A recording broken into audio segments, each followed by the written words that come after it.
Hello chemistry lovers, my name is Chemist Light, and today I'll be teaching you and showing you a gas law demonstration by using air pressure to crush a can. This is also called a can implosion. So before we start this experiment, let's go through a few safety precautions that you will need to know.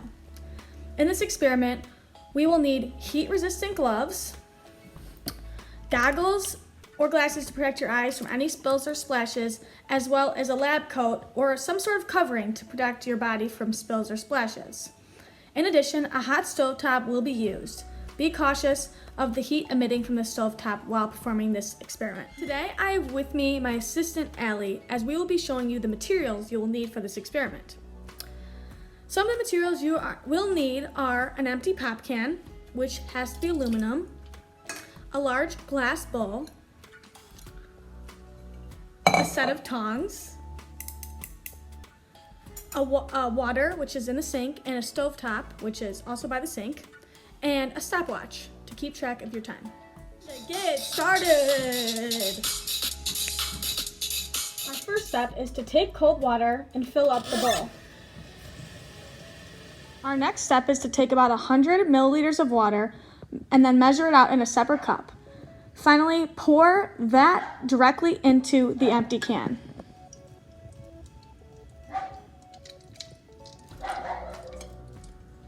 Turn on your hot plate or stove to medium heat and place the can directly in the center of the heat.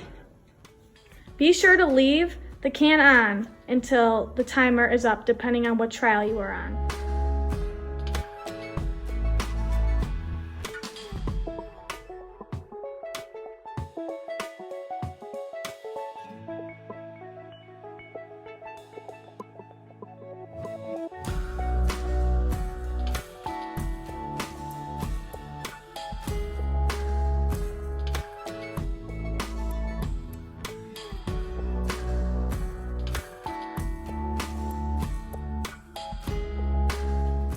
After our experiment was over, we came to find some new findings and observations about what really happened during the can implosion. In our 3 separate trials, 60 and 65 seconds both failed to cause an implosion in the can. However, at 70 seconds, the can imploded, which demonstrates Boyle's law. Boyle's law is a law about ideal gases. In other words, the volume of a constant mass of an ideal gas at a constant temperature is inversely proportional to the pressure applied on it. Let's take a closer look into the science behind this experiment.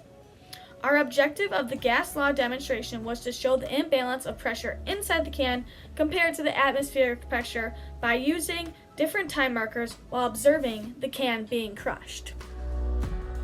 Here is my data table that shows each trial, the time, and the observations I saw during this experiment.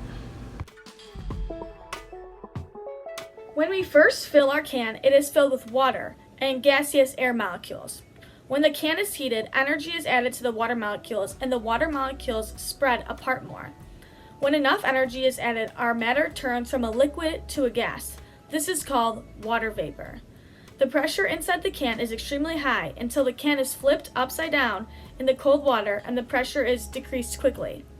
The atmospheric pressure and the pressure inside the can are not balanced, and this causes the can to go through a process called implosion. Now, to my findings, I predict that 60 and 65 seconds were just not enough time for the energy to build inside the can. Thus, when it was flipped upside down, it didn't implode. At 70 seconds, that did happen. In conclusion, we learned that pressure, by nature, wants to be balanced to cause an equilibrium. We see this when the can is not balanced in pressure and the can violently collapses to balance pressure inside and outside the can. This is called implosion. Thank you so much for watching my lab and my demonstration of the gas law. Have a great summer.